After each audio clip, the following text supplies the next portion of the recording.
Chapter 3. 1. Of internal prayer in general, and principally of internal affective prayer. 2 through 5. The excellency and necessity of affective prayer, and that it was practiced by the ancients, and not discoursive prayer or meditation. 6. The great necessity of it in these days. 7 and 8. The testimony of Cardinal Bellarmina to show that vocal prayer, etc., sufficeth not. 9 through 15. 5 admirable virtues of internal affective prayer. 16 and 17.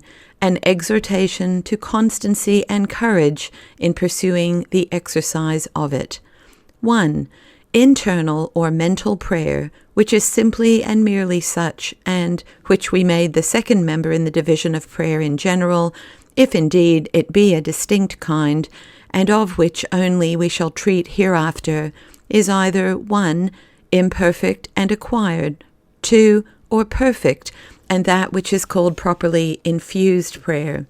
The former is only a preparation and inferior disposition by which the soul is fitted and made capable of the infusion of the other, to wit, the prayer of contemplation, which is the end of all our spiritual and religious exercises.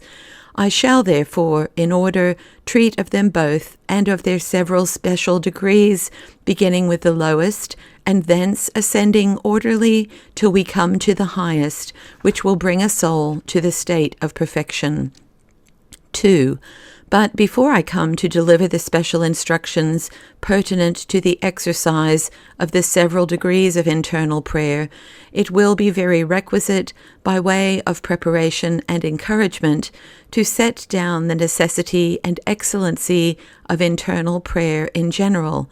I mean especially of that which is affective. For as for discoursive prayer or meditation, the world is but even burdened with books, which with more than sufficient niceness prescribe rules and methods for the practice of it, and with too partial an affection magnify it, the authors of such books neglecting in the meantime, or perhaps scarce knowing what true internal affective prayer is, which, notwithstanding, is the only efficacious instrument that immediately brings souls to contemplation and perfect union in spirit with God. 3. Some there are that, because they do not find in the writings of the ancient fathers and mystical doctors such exact instructions touching the practice of internal prayer, as are now common and abounding in the Church, do therefore undervalue and despise it as a mere human invention, not at all necessary, but rather, on the contrary, subject to great inconveniences, exposing souls to illusions, errors, etc. And therefore they, in opposition to it, do only recommend and exact vocal prayer, and a solemn protracted performance of it. 4. Notwithstanding, to any one that shall heedfully read the writings not only of the ancient solitaries, but likewise of St. Augustine, St. Basil, St. Gregory Nazianzen, and others, it will evidently appear that they both knew and practiced most profound and recollected devotions internally, yea, and exhorted souls to a continual attendance to God and his divine presence in the Spirit, sufficient proofs whereof shall occasionally hereafter be inserted. 5.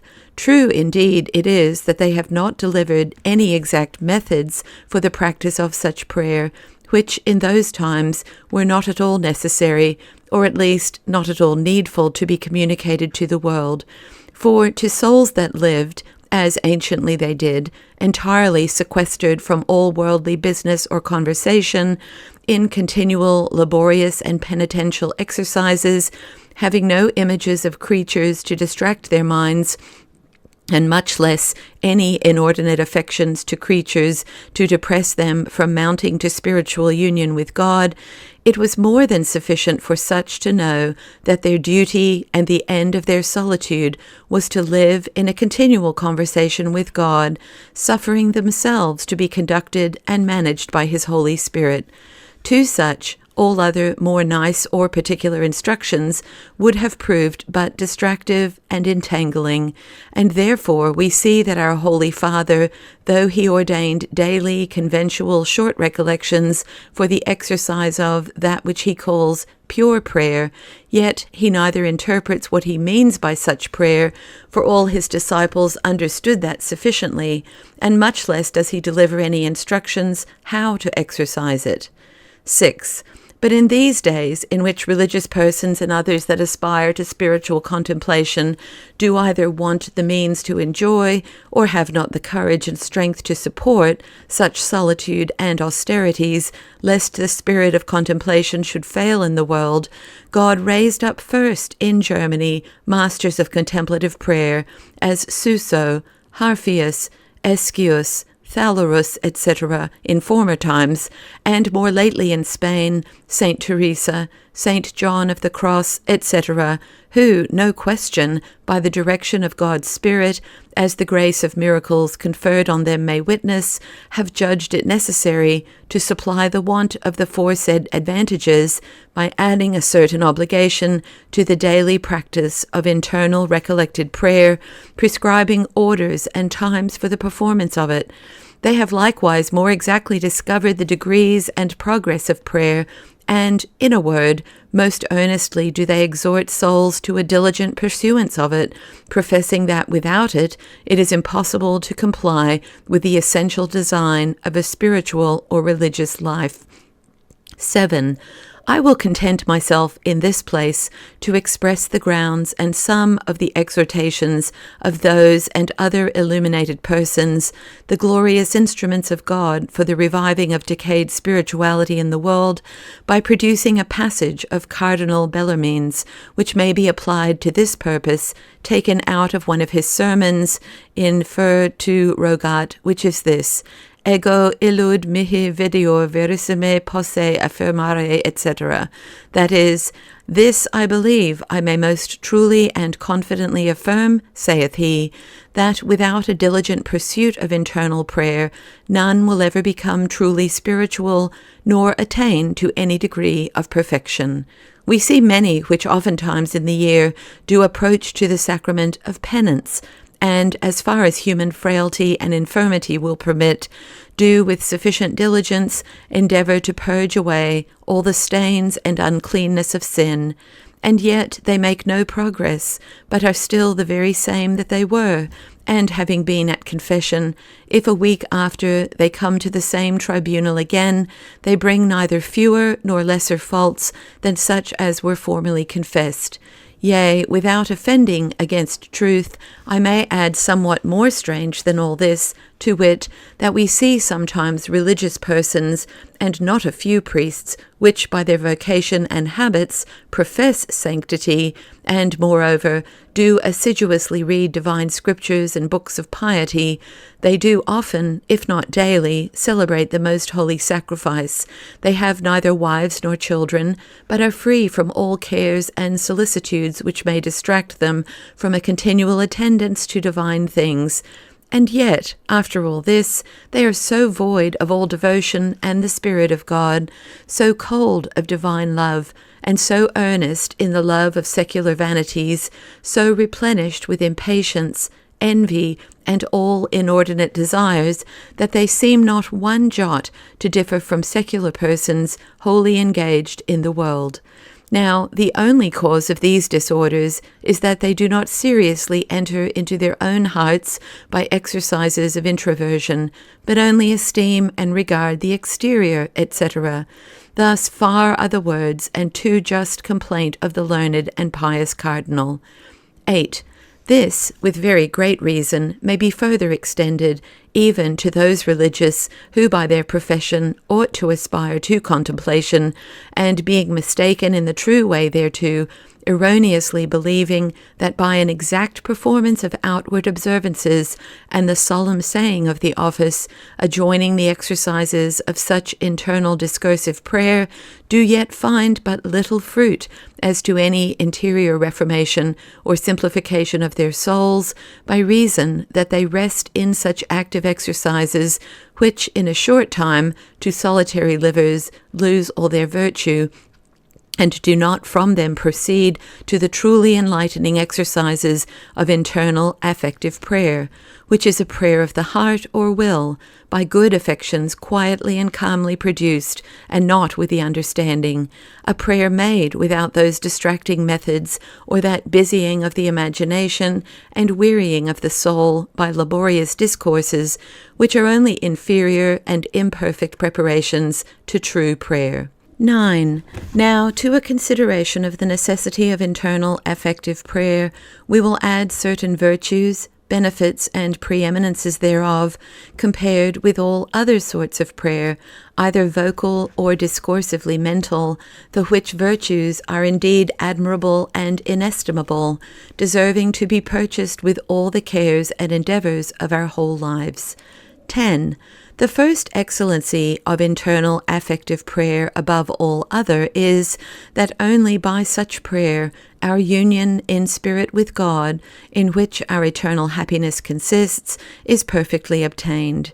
For therein the will with all the powers and affections of the soul are applied and fixed to the loving, adoring, and glorifying this only beatifying object, whereas in vocal prayer there is a continual variety and succession of images of creatures suggested, the which do distract the souls of the imperfect from such an application. And meditation, in which discourse is employed, is so far little more than a philosophical contemplation of God, delaying this fixing of the heart and affections on God, which are only acceptable to Him. 11. The second virtue is this, that by this prayer of the will, the soul entering far more profoundly into God, the fountain of lights, partakes of the beams of His divine light far more plentifully, by which she both discovers God's perfections more clearly, and also sees the way wherein she is to walk more perfectly than by any other prayer.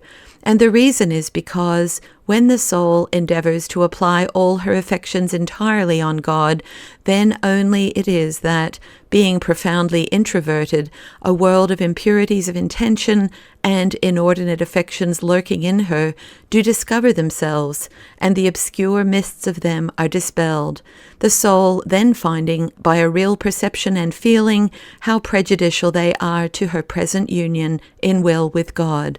Whereas when the understanding alone, or principally, is busied in the consideration of God or of the soul herself, the imagination, which is very active and subtle, will not represent to the soul either God or herself so liquidly and sincerely, but, being blinded and seduced by natural self-love, will invent 100 excuses and pretexts to deceive the soul and to make her believe that many things are intended and done purely for God, which proceeded principally, if not totally, from the root of concupiscence and self-love. 12. A third admirable perfection of internal affective prayer is this, that not only divine light, but also grace and spiritual strength to put in practice all things to which supernatural light directs, is obtained principally by this internal prayer of the heart, and this by a double causality and virtue, to wit, 1. By way of impetration, grounded on the rich and precious promises made by God to prayer above all other good actions. 2. By a direct and proper efficiency.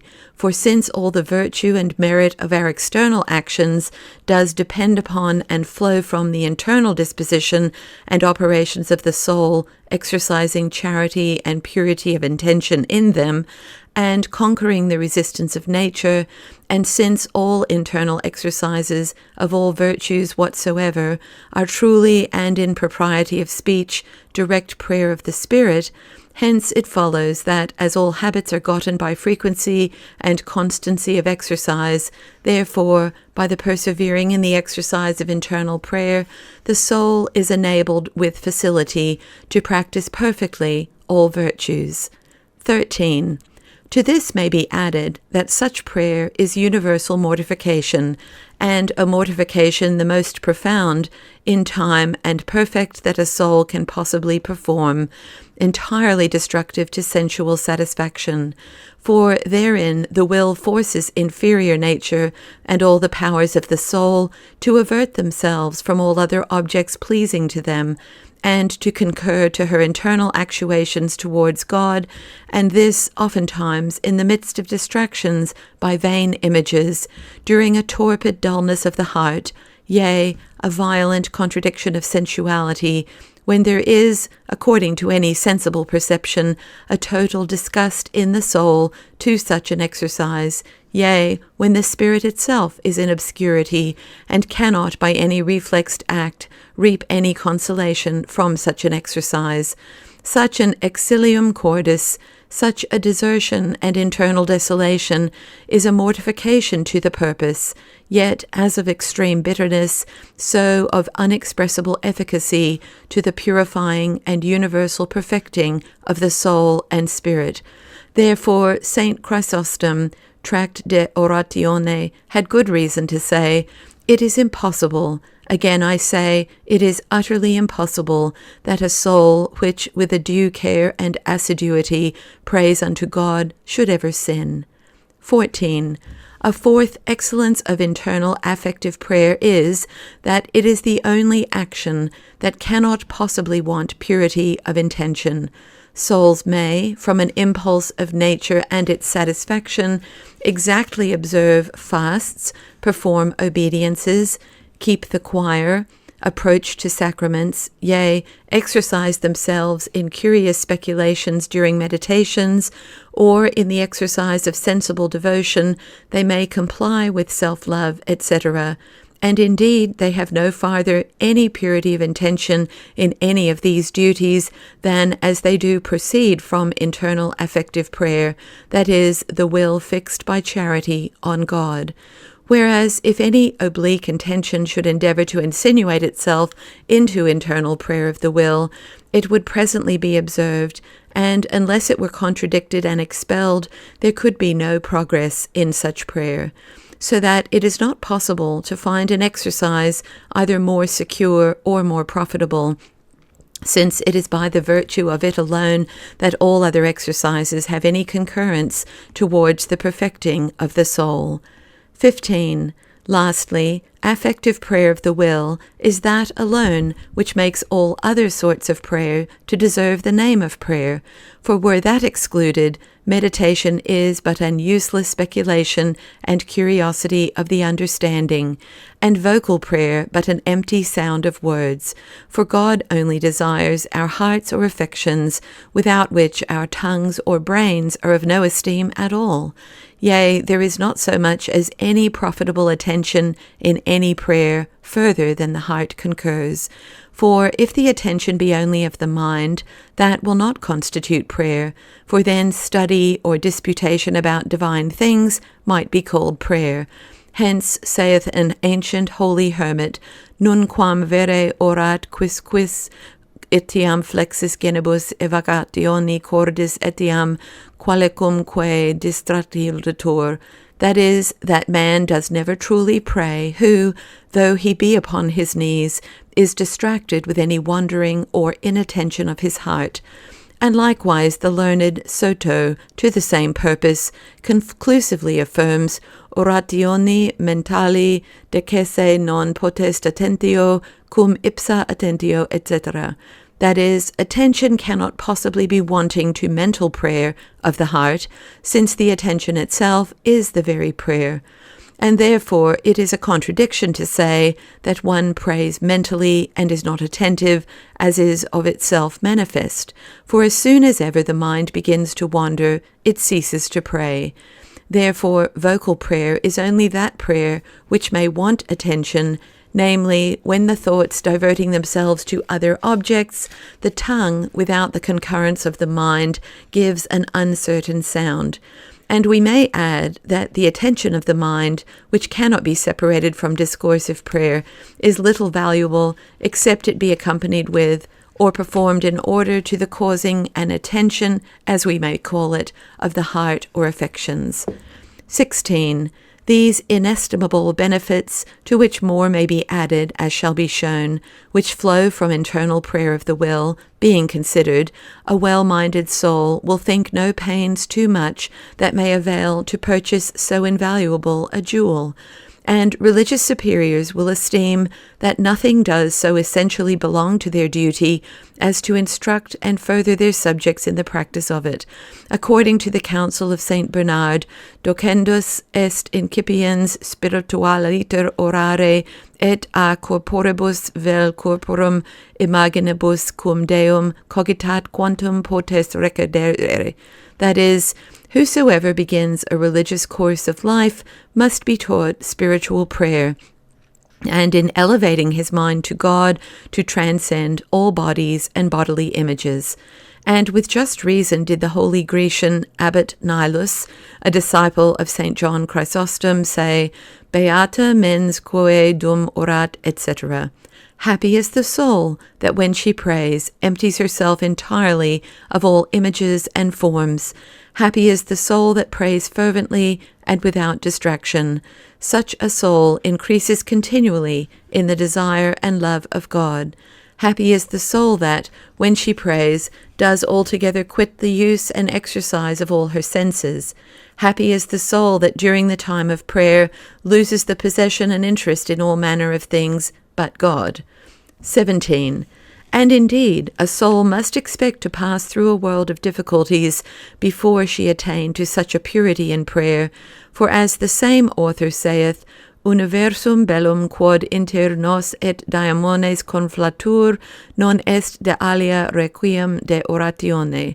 That is, all the war and controversy that is between us and the devil is about no other thing but prayer, as being most necessary to us and most destructive to all his designs.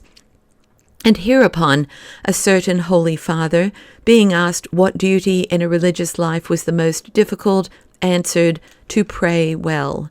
The reason is because prayer can never be perfectly exercised till the soul be cleansed from all manner of impurities, yea, not only from the affections, but all images also of creatures.